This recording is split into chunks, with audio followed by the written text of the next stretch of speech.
Live from Dr. Henry Armitage Memorial High School AV Room, welcome to episode 115 of the Horror Pod Class. My name is Tyler, and I run Signal Horizon, a magazine dedicated to exploring genre fiction in and out of the classroom.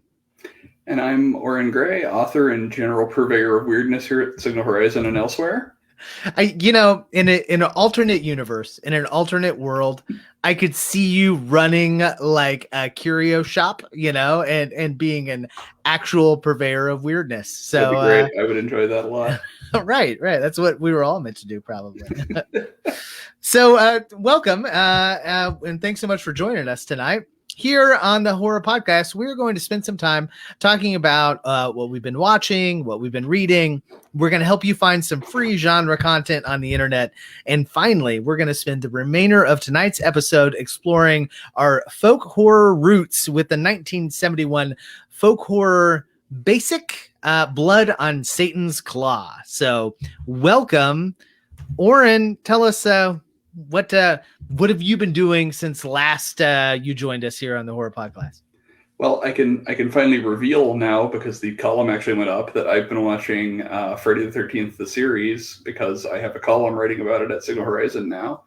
Yeah. And I had never seen it before, so I agreed to write this column sight unseen. I had not seen a single episode when this came up, so it's been good though. So that I've been watching that. I'm like a little over halfway through the first season, I think, at this point. So yeah. So talk to me a little bit about it. When we were talking through the idea, I don't know if I didn't know that you've never seen it before. What, like, genuinely, what do you think? It's pretty good. So first of all, the first thing that comes to mind, which I'm going to talk about in some future columns, is that it is so Buffy the Vampire Slayer. But Buffy really owes a huge debt to this show. Like, the tone is similar, and the basic structure, it's really similar, except there's a lot less like punching and kicking. Yeah. The Scooby Gang is a little smaller, maybe. Yeah. But yeah. But like, no, it's a lot darker than I was expecting it to be at first. Like, it's a lot bloodier than I was expecting. Like, there's a David Cronenberg episode, and the David Cronenberg episode is fucking gory as hell. Like, yeah, this I love on it. CBS in like 87 is bonkers to me. Yeah. But they're all pretty bloody, and not all, but a lot of them are pretty bloody, and they get pretty grim at times, which I was not. Like, the tone of the show is very like light, almost like Buffy, right? Like, there's these people and they're friends and they're doing this thing, but like the tone of what they're trying to stop is really grim a lot of the time, and it's a weird combo that I was not expecting, but it's really good. Yeah. I think you're right. It's been, I don't know, way too long since I've seen an episode. But I remember them having that kind of Buffy feel about them. But I also remember them because, I think I watched them either when they came out or right after they were syndicated, when they would show like on USA at like 10 o'clock at night or something. Right. But they're almost entirely all bottle episodes, right? Like, right. I don't remember a through line of any kind really in there. Like, there's tiny bits of like character progression, but they're really minor. Like, yeah.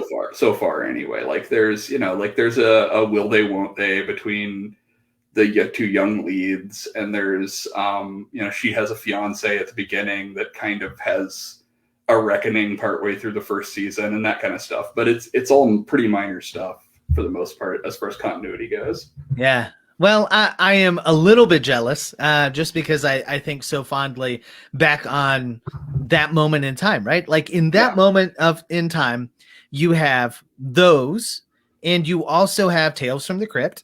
Yeah. Right? It was roughly about that time. Mm-hmm. You then have Tales from the Dark Side, which is also kind of doing... which actually came first. Oh, okay. I didn't realize that. Like, in my head, Tales from the Crypt was one of the first ones, but now Tales from the Dark Side was several years before Tales from the Crypt, actually.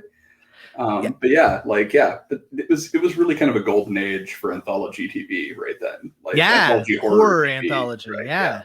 Yeah. I think we could have probably a whole separate podcast just talking our way through all, because there's so much content, just in those three together, Yeah. Wonderful. Yeah. Well, if we ever get sick of talking about the pseudo smart side of horror, then we'll just go talk about Tales from the Crypt episodes, dude. Yeah. I'd be down for that shit. Good Lord. There's 12 seasons or something of Tales from the Crypt? There's a lot. Yeah. I don't have all of them. So, well, I wanted to, I desperately want to be a comic book nerd. I am not a comic book nerd by any stretch, but I'm like, I could get into collecting Tales from the Crypt, the original Tales from the Crypt comic books.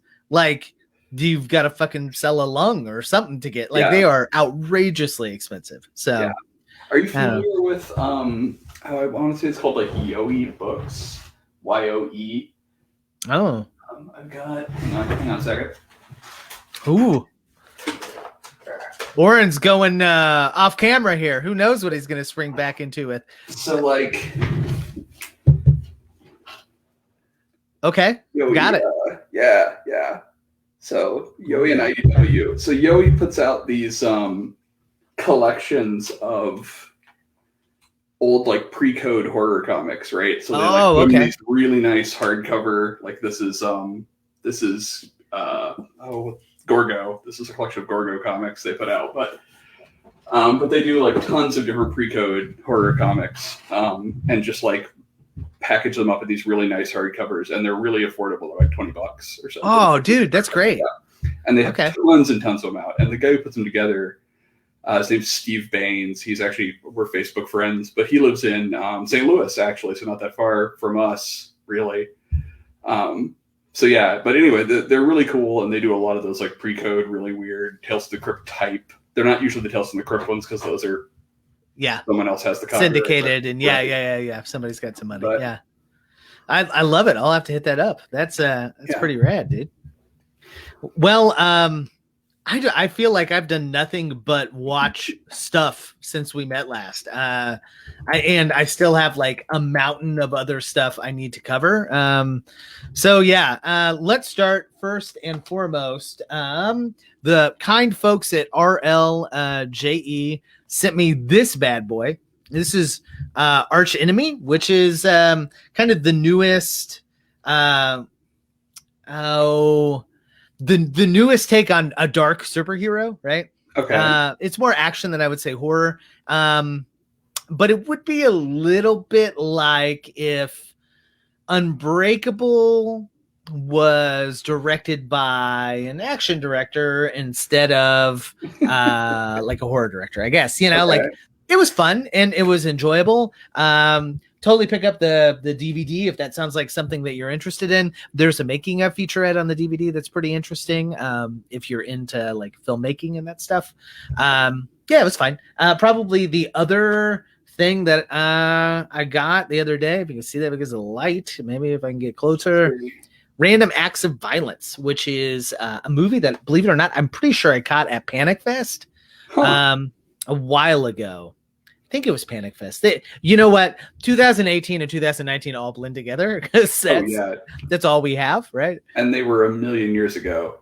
Yeah. Now, because 2020 was so long and weird. But right.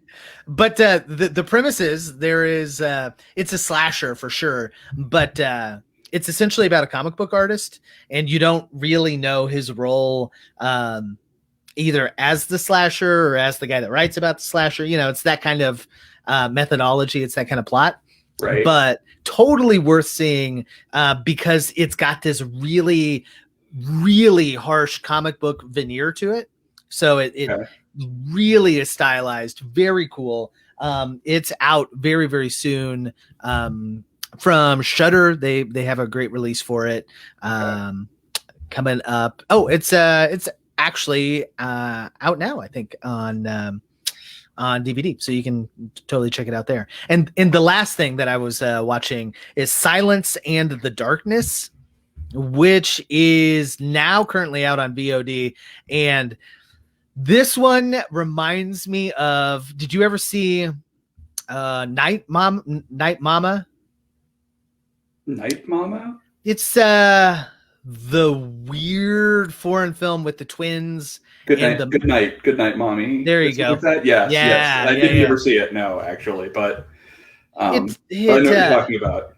Yeah, it uses the trope of a set of siblings. One, I believe, can't hear, and the other can't speak, and is also deaf, and tells a pretty traditional horror story that way.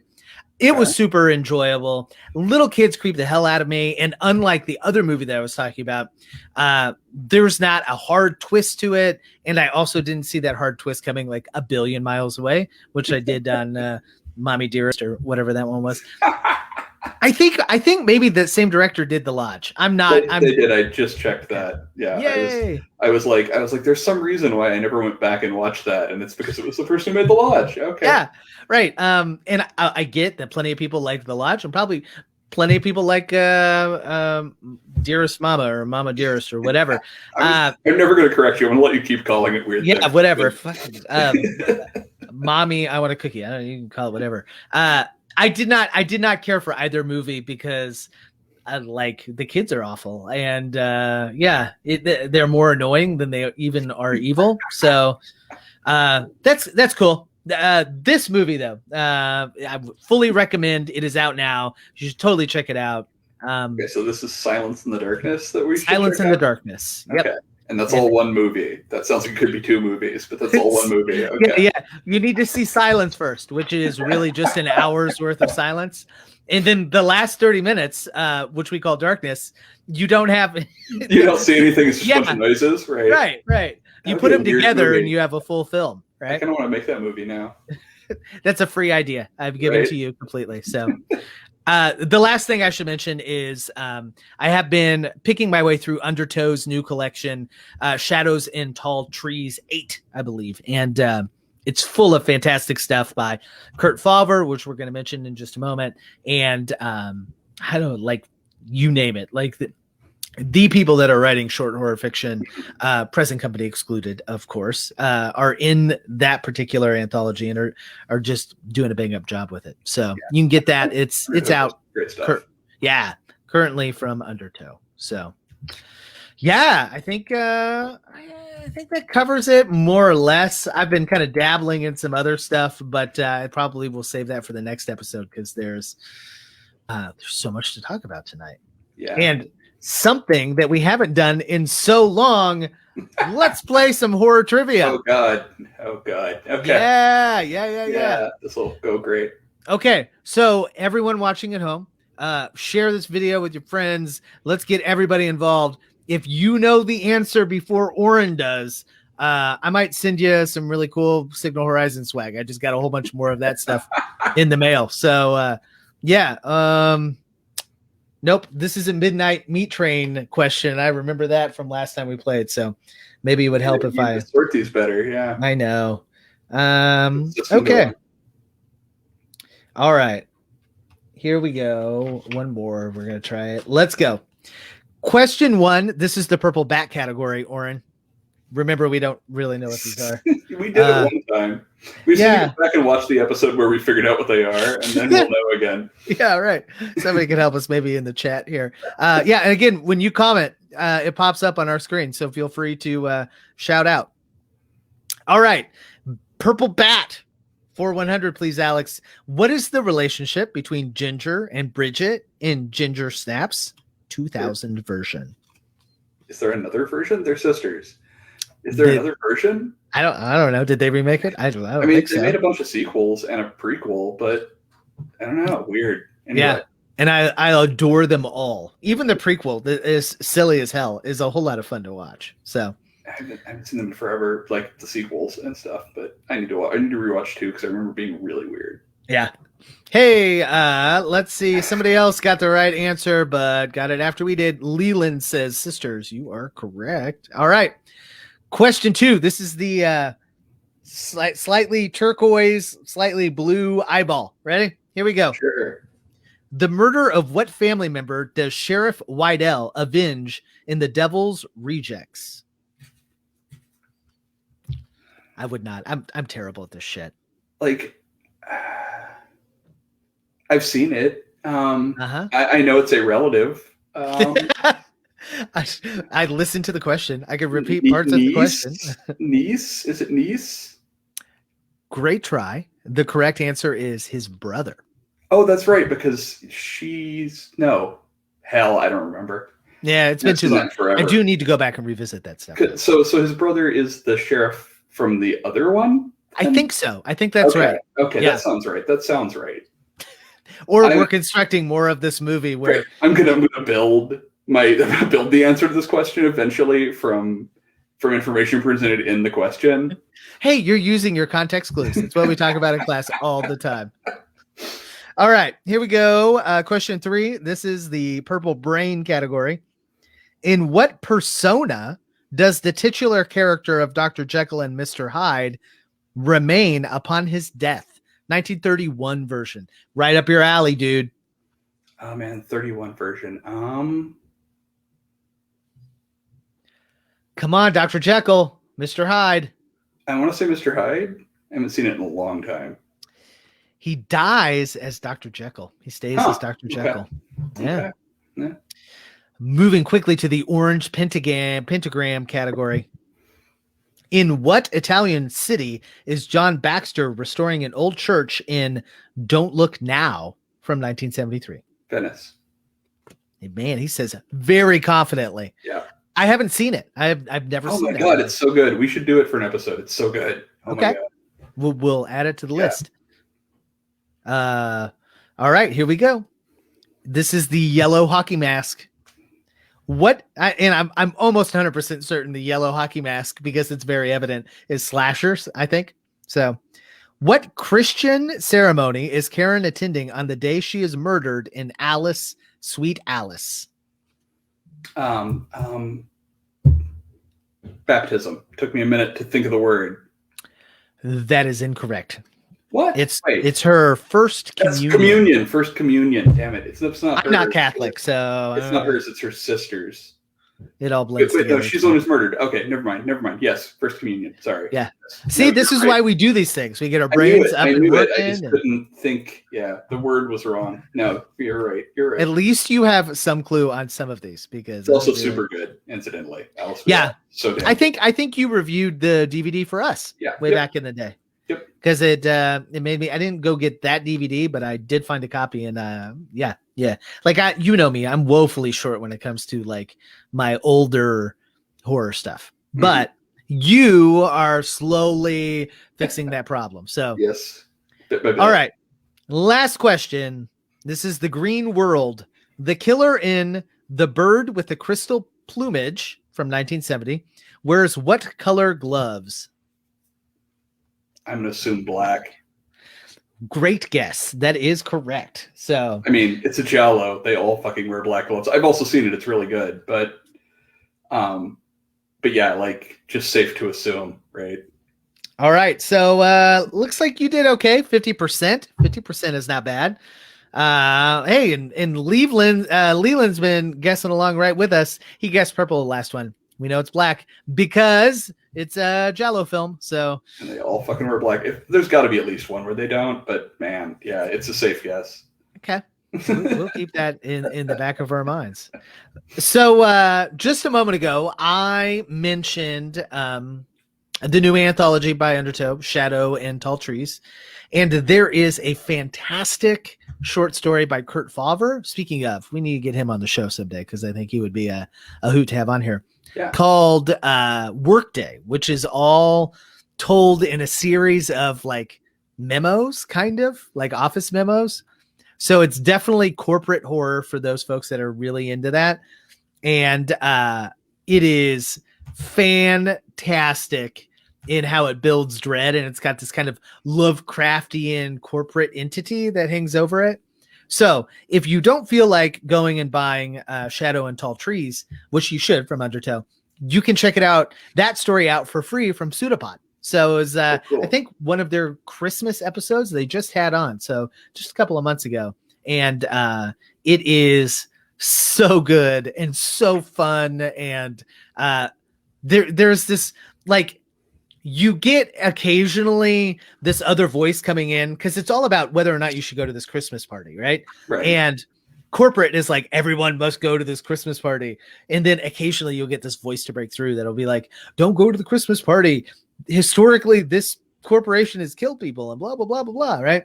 And there's this neat little moment in the parking garage where like the voice gets through again and like spray paints like the corporation is evil or whatever it is they spray paint. I forget. But then the corporation puts out a memo that's like, we're so sorry for the mess in the parking garage. And, it's just so the tone of a big corporation is like so perfect fully through that short story that it was like, I hate Christmas parties. And one of the great thing about COVID is that we haven't had to go to any of them, and I hope that stays. So the short story is excellent. And Parties can just all be canceled. Yeah, right. Like as long as the movie theaters can open, then parties can stay canceled. How about that? That works for me. All right. I think it may be time to move on to our essential question of the night. What do you think, man? I think so.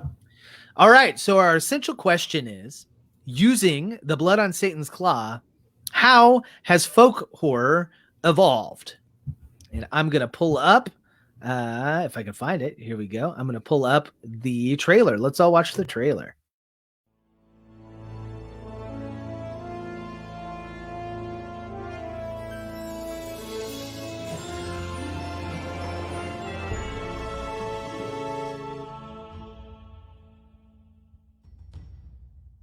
When the grave of the devil is disturbed by the plow, the satanic essence of evil wreaks violent and revolting revenge. But it weren't human, sir. They were fur. Then it was an animal's remains. It were more like some fiend. And the evil grows quickly, attacking first the youth of the village and making them the devil's children. Ralph, look. Look. Oh, God, I prayed I'd never see that again. That's what they call the devil's skin. Doctor, witchcraft is dead and discredited. Are you bent on reviving forgotten horrors? How do we know, sir, what is dead?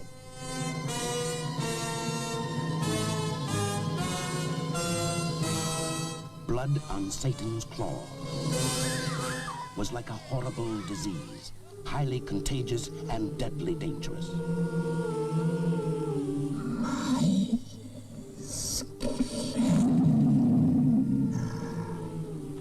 Hail, Behemoth, spirit of the dark, take thou my blood, my flesh, my skin, and walk. Holy Behemoth, father of my life, speak now, come now, rise now from the forest, from the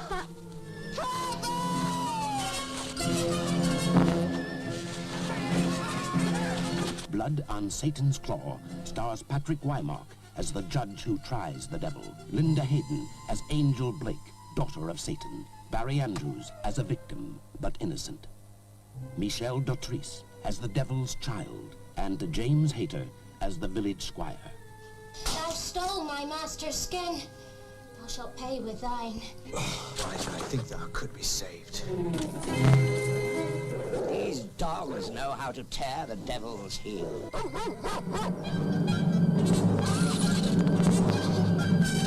Thou telltale bitch, thou set the dogs on me. Of course I didn't. Art thou ready to give thy skin tonight? Art thou ready?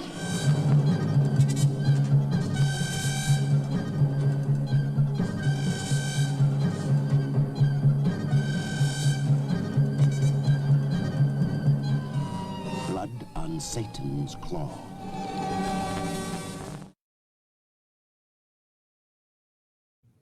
All right. Did we give a shout out to whoever the DVD maker was there? But so give us, not to put you on the spot here, but I think we have a pretty good idea of the plot. Long story short, there's some bad children that continue to do Satan's work, and probably the important part of all of this is the introduction of the devil's skin, right? Which is one of the alternate titles that the movie was released under, was like Satan's Skin, which is also a very lurid title. Yeah. Well, we'll get into the nitty gritty of exactly what folk horror is about and whatnot in just a moment. But like that luridity, if that is a word, right? The kind of, I mean, it feels a little dirty, right? And there is a lot of nudity, and it is salacious, right? Feels like an important element of folk horror generally, especially of this time, right?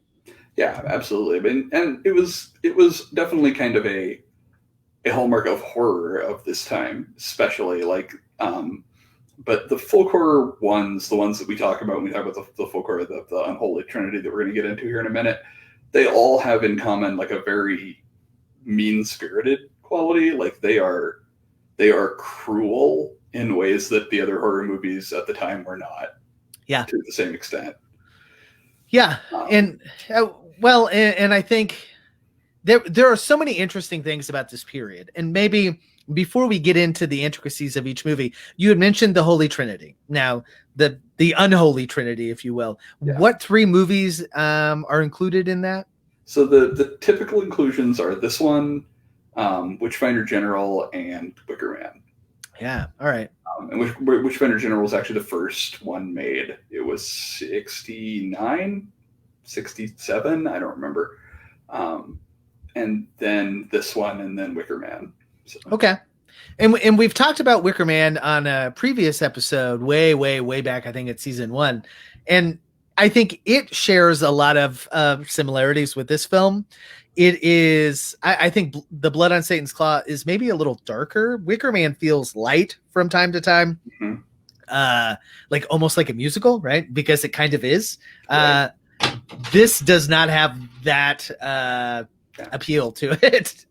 Now it is, and I would argue that Witchfinder General might be even more grim than this one. Like it is rough. That movie, yikes! Which is weird because it's like a Vincent Price movie made by AIP, so like you're expecting it to be along the lines of like the Roger Corman Poe movies, right? It was even released as The Conqueror Worm in the United States to cash in on those Poe movies, and it's not. It is super rapey and grim and rough. Like it is fucking rough. Yeah. Well, the thing that I was so struck by, right?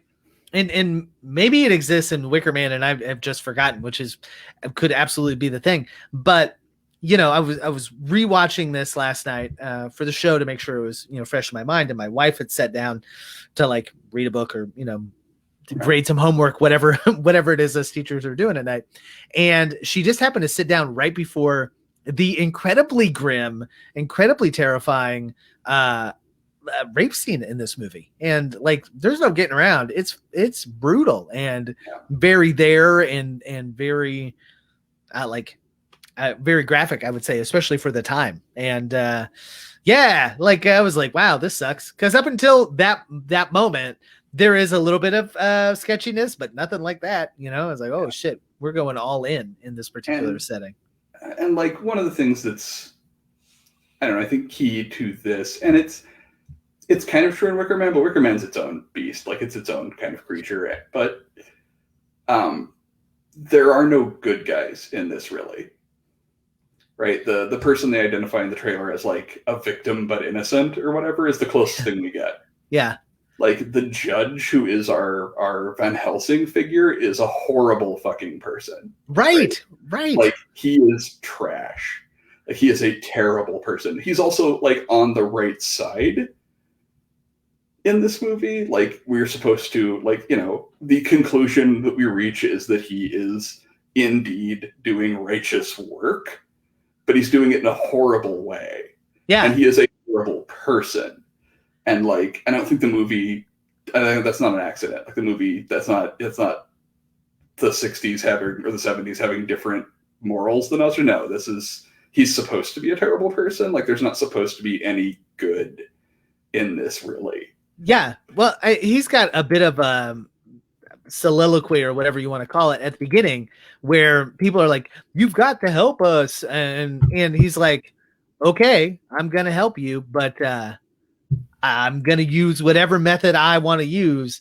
And like, it's such a good, I wrote it down. It's such a good line. I shall use undreamed of measures. Yeah. Right. Like, yeah, that's, but, at least in maybe you can help me out here. Maybe I missed something, but, like undreamed of measures seems to be setting expectations very high with like at least creativity or something, right? And as far as I can find, it's all pretty basic stuff, pretty evil, awful, terrible, but pretty, like sicking dogs on people has been around forever. Like you haven't invented that one there, guy. So I mean, I think what it boils down to is like, essentially it's just like all these kids, your children, right? This village, all your children, they're all evil now. We're going to kill them.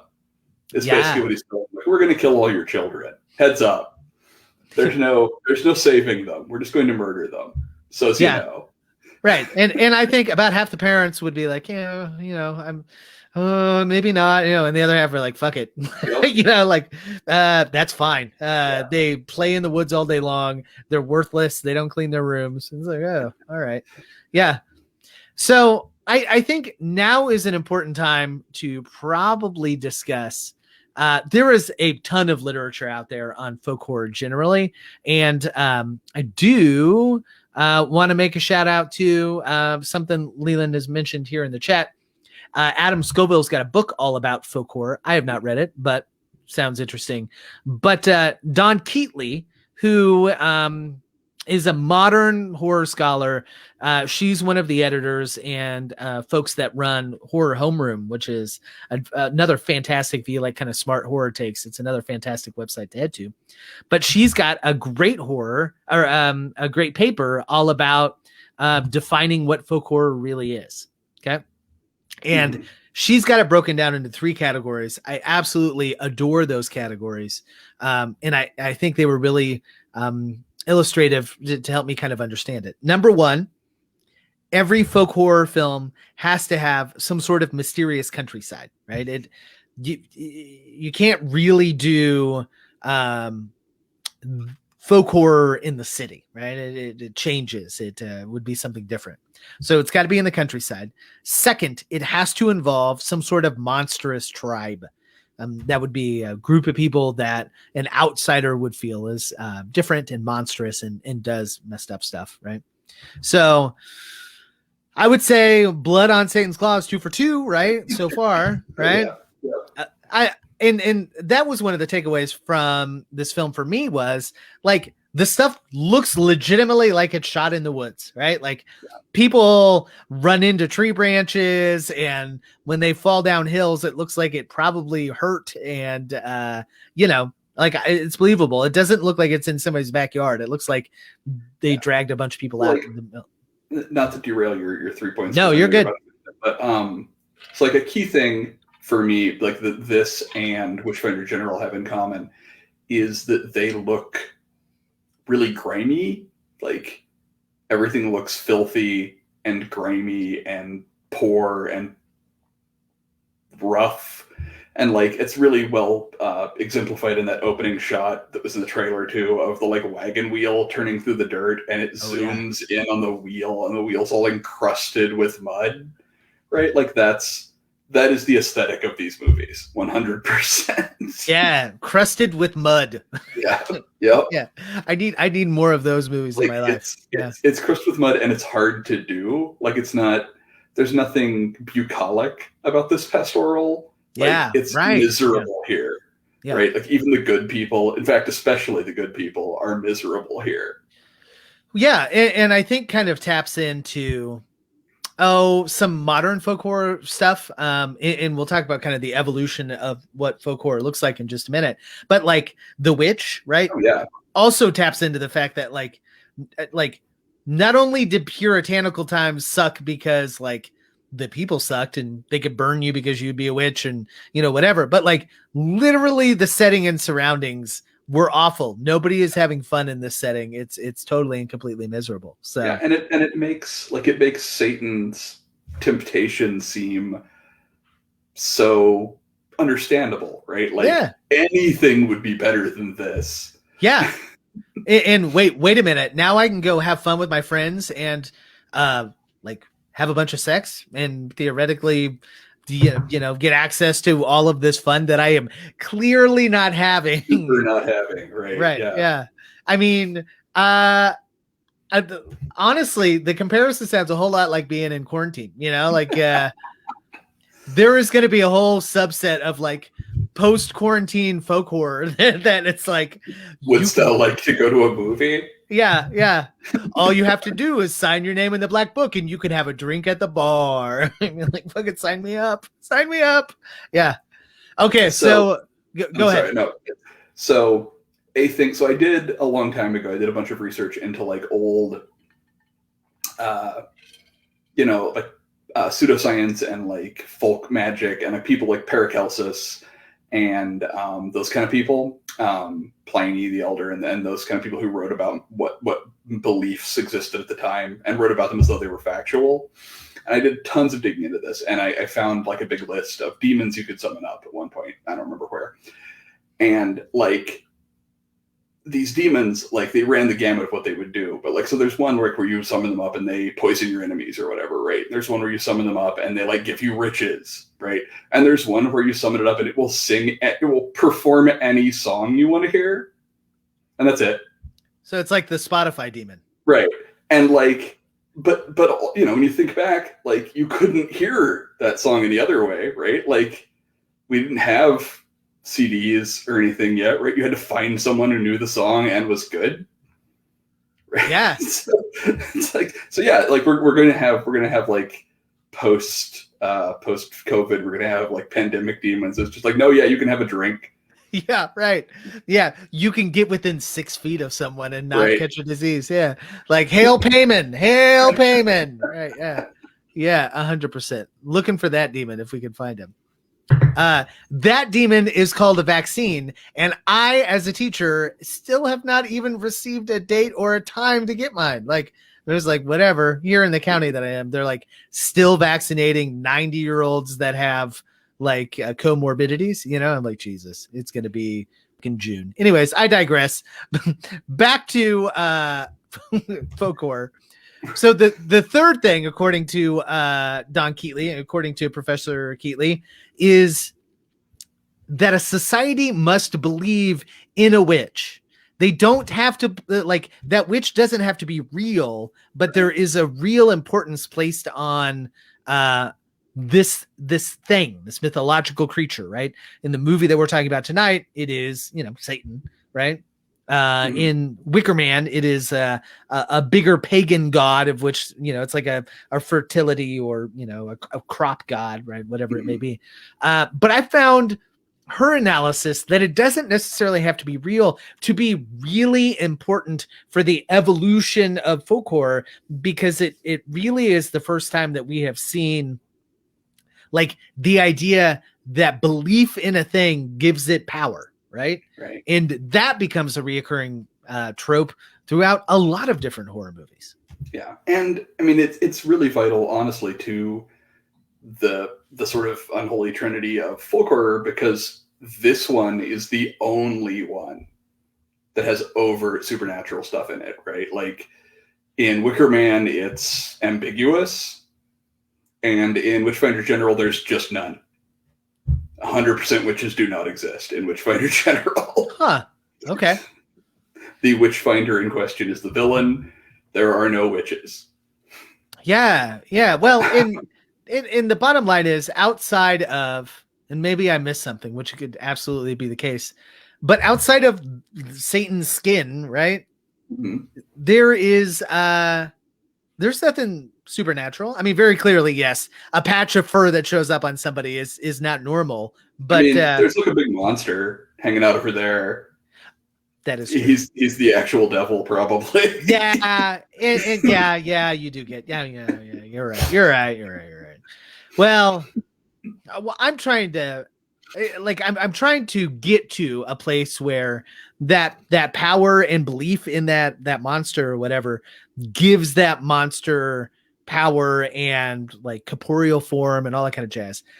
because it did, when I was first reading this article, it reminded me of the first Nightmare on Elm Street movie, right? Mhm. Where like Nancy beats Freddy Krueger not by like burning his bones or by, you know, turning into a dream warrior or whatever the fuck, right? She like simply denies his existence, you know? And so my question to you then is, as we transition into that kind of evolution of what folk horror looks like, is Nightmare on Elm Street a folk horror movie? I don't know. I would dispute her. I don't know if dispute is the right word. I would modify her 3 criteria, because I 100% think Candyman is a folk horror movie. Yeah, that's something Leland said in chat here. So talk to us about that. Well, okay, so and it's basically right. It's basically matches the 3, except the countryside is instead a neighborhood. Like it's a region, but it's a region where you can be an outsider, right? Mm-hmm. Like in this case, it's the Cabrini Green, right? Cabrini Green is very much this insulated, separate community where the protagonist is an outsider. And they believe, the people in Cabrini Green, in Candyman, right? They believe in him 100%, whether he's real or not. And the movie sort of implies that maybe he's not, until someone who doesn't believe in him shows up, and then he is, in order to prove that he is, he becomes real. That her doubt is actually what brings him to life. Ooh, I like it. Okay. Instead of their belief, to some extent. Like it is her disbelief that he comes to punish, essentially. Okay. All right. So we are going to use your metaphor. All right. Candyman is the modern evolution of folk horror. A modern evolution, anyway. Okay, yeah. Sure.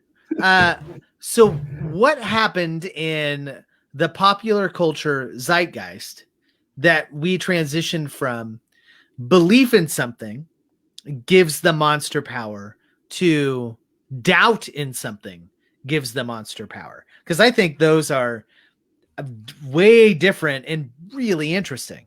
Well, and I'm not sure that we did. Like, okay. Because in Blood on Satan's Claw, the people believe in what's happening, right? The kids do, but the judge doesn't.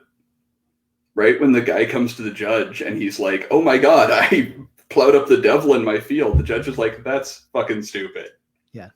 You plowed up like an animal or something. Don't waste my time.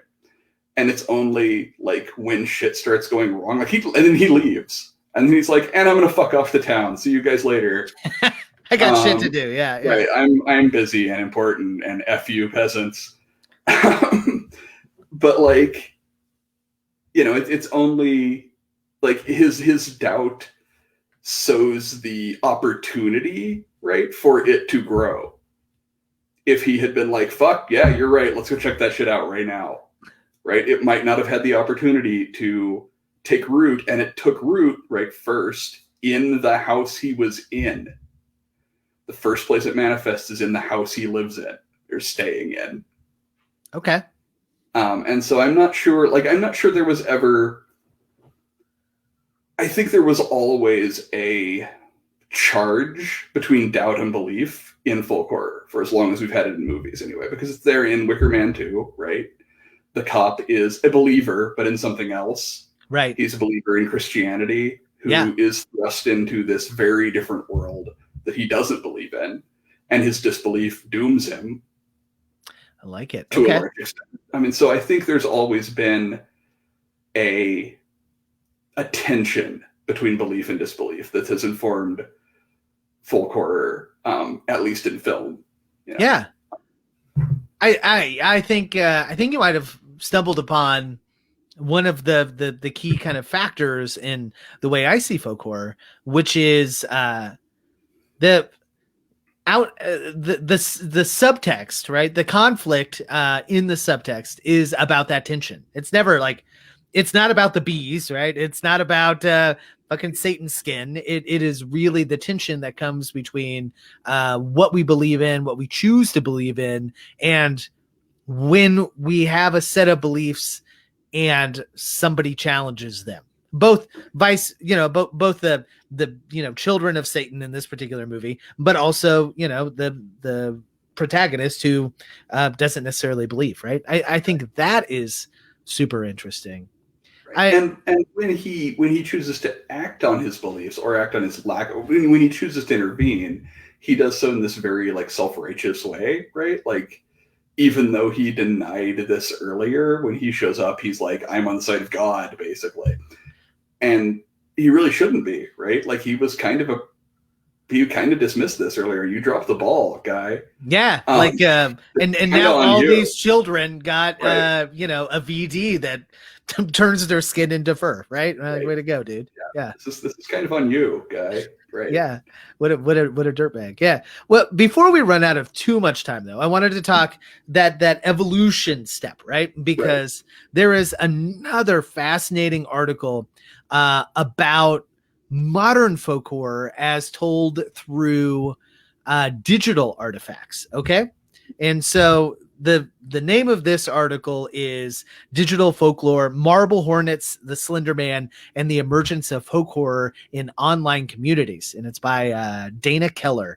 And the thesis of the article, I am so freaking down for, which is essentially that online communities can turn very insular and can both from a perspective of escapist entertainment, but sometimes it can take a very real turn into the real world, can immerse themselves in these folk tales, right? These modern folk tales that are just as terrifying and are just as screwed up as, I don't know, believing you got to burn a guy in a Wicker Man or, whatever. Right. Yeah. But I mean, that's what QAnon is, right?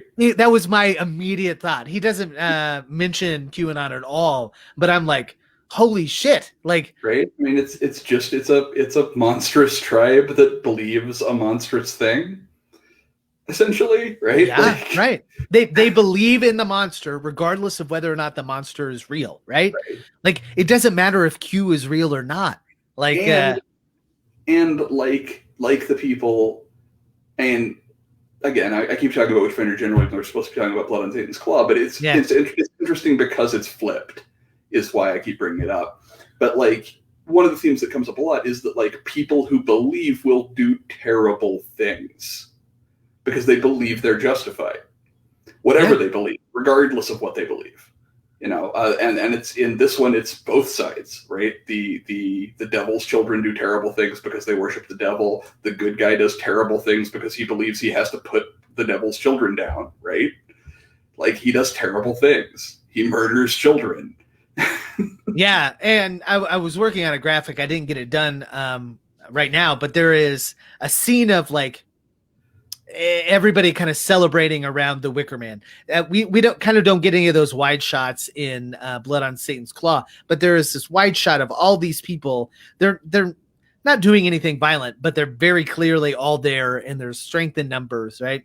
And I juxtaposed that with the mob that attacked the Capitol, and I was just struck by the utter fear that someone who just like was a schlo, like just a cop on at the Capitol, right?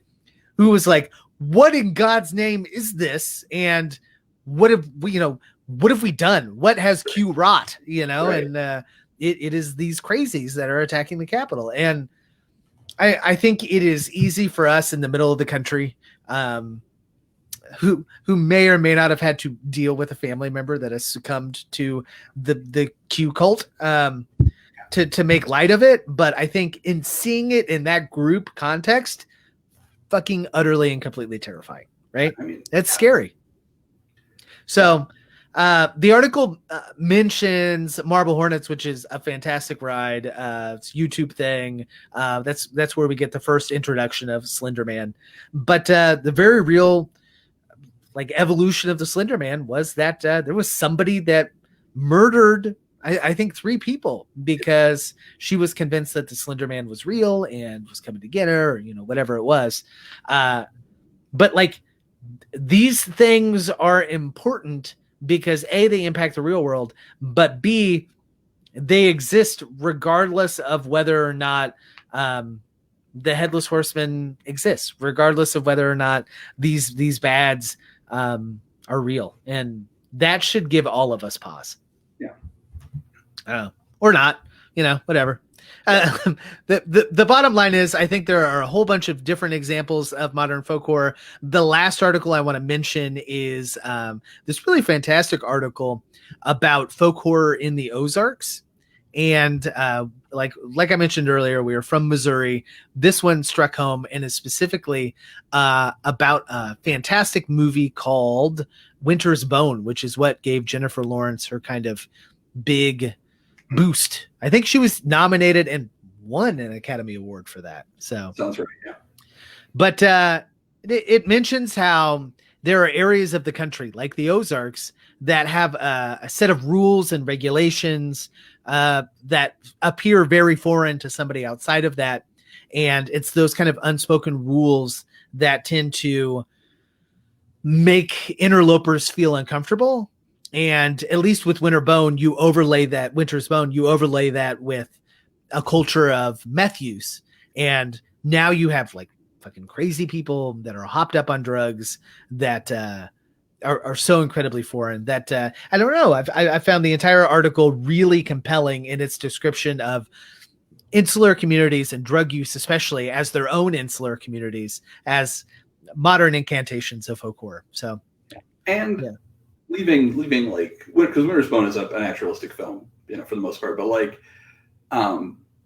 more folk horror really definitely needs to delve into like Ozark stuff, because there's a lot of cool like folk magic beliefs and things like that from that part of the country that we don't really have any good movies about, and we could use some.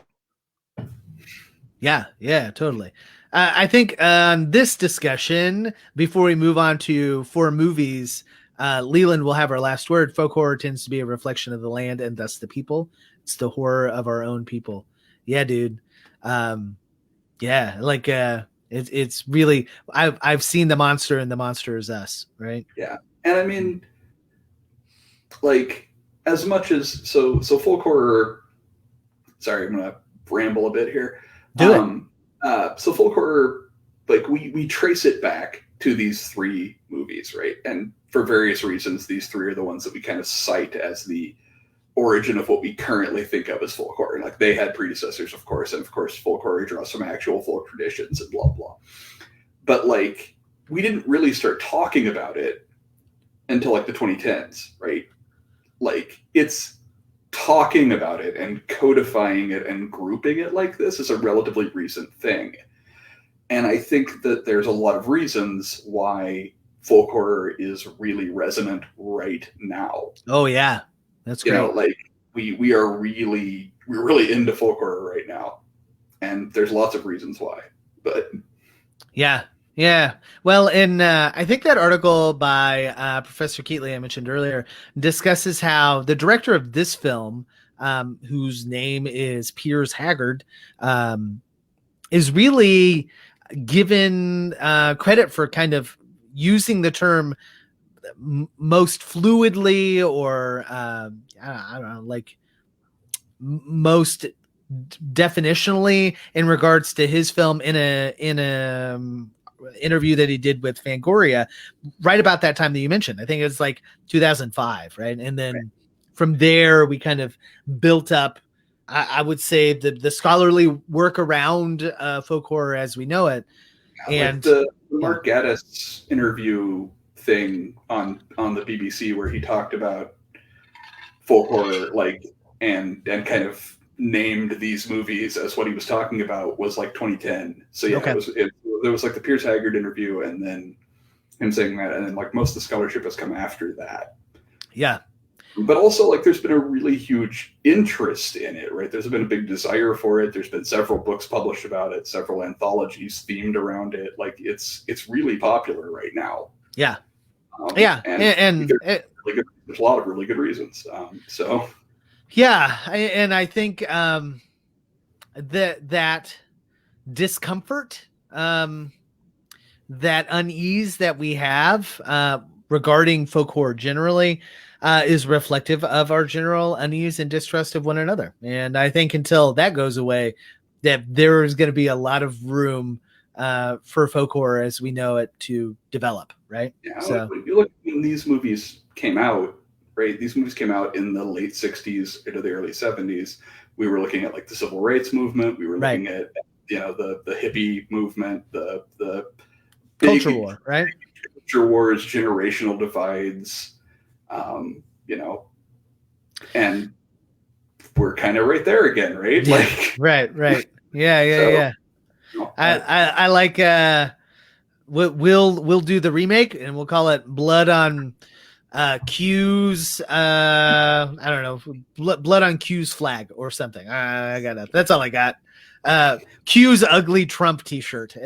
That's too wordy. We'll have to work on the title. we'll figure it out. Yeah, sounds good. All right. So now let's move on to 4 movies. So if you liked Blood on Satan's Claw, or you're interested in more stuff like this, the 2 movies I recommend would be The Wicker Man, of course, which is, you know, part of that trio that we mentioned before, but also at least in aesthetic, not necessarily in theming or like I would still probably call it folk horror, but definitely in the aesthetic and how it's shot is Antrim, which we talked earlier this season or last season about.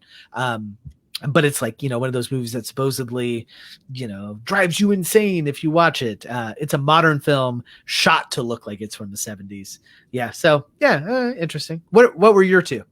My 2 were Witchfinder General, just to finish out that Trinity, and The Witches from 1966, which is I don't know it. Okay, cool.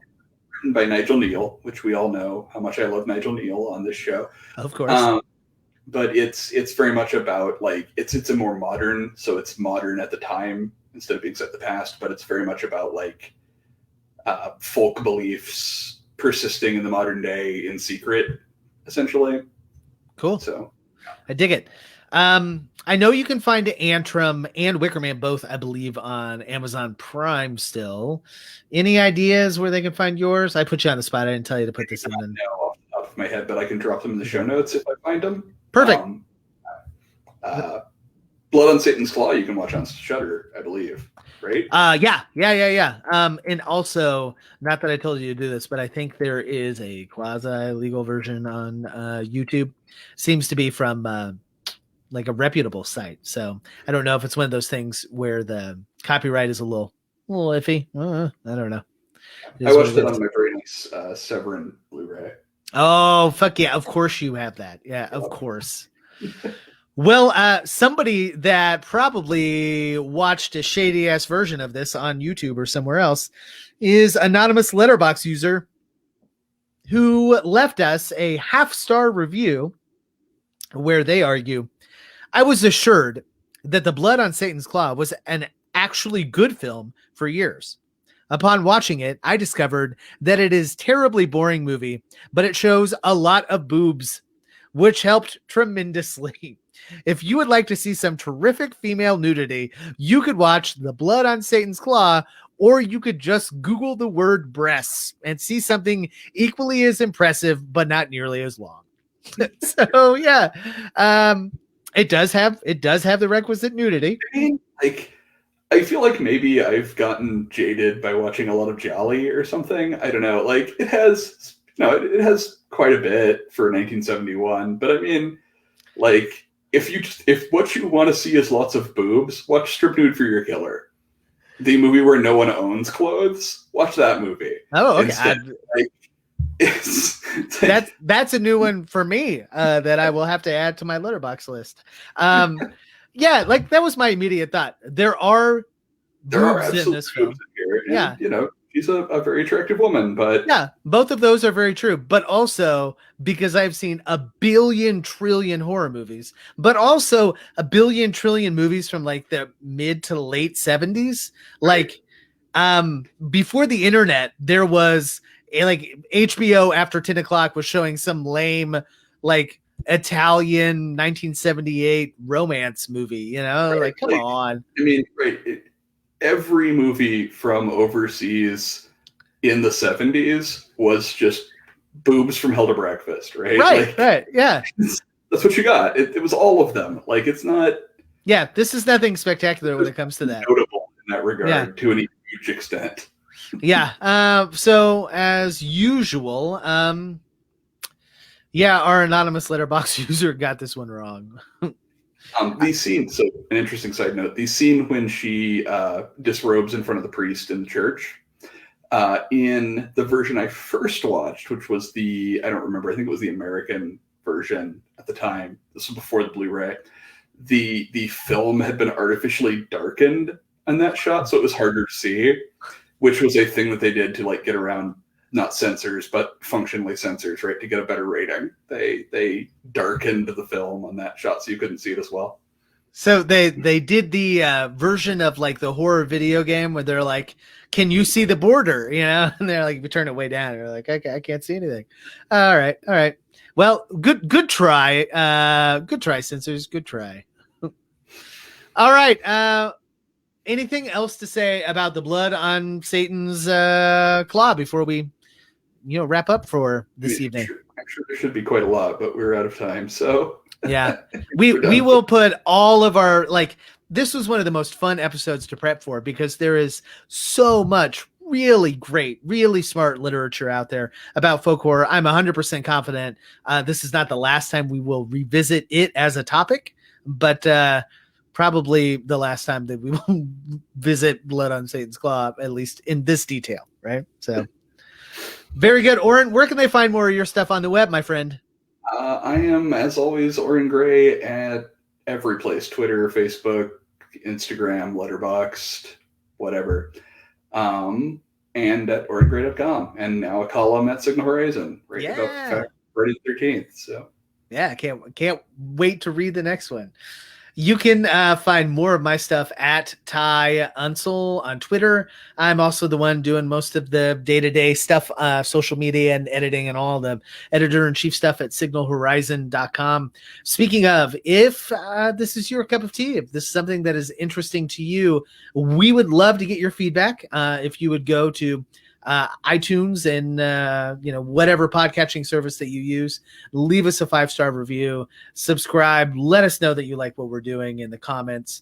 Or if you want to take it to the next level and you're like, hey, I want to contribute, I want to add something to what you guys are talking about, hit me up, Tyler at signalhorizon.com. I am always interested to get listener or viewer email, and who knows, maybe you might find yourself on staff here at Signal Horizon writing for us about some other smart or not so smart takes on horror. So speaking of slightly sketchy stuff, I peeked, I saw what are you going to recommend we talk about next time?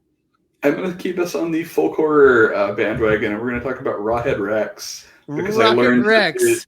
Rawhead Rex. There we go. Rawhead Rex. All right. I was going to say that it is on Shudder. So, it is on Shudder. Yes. So I hear.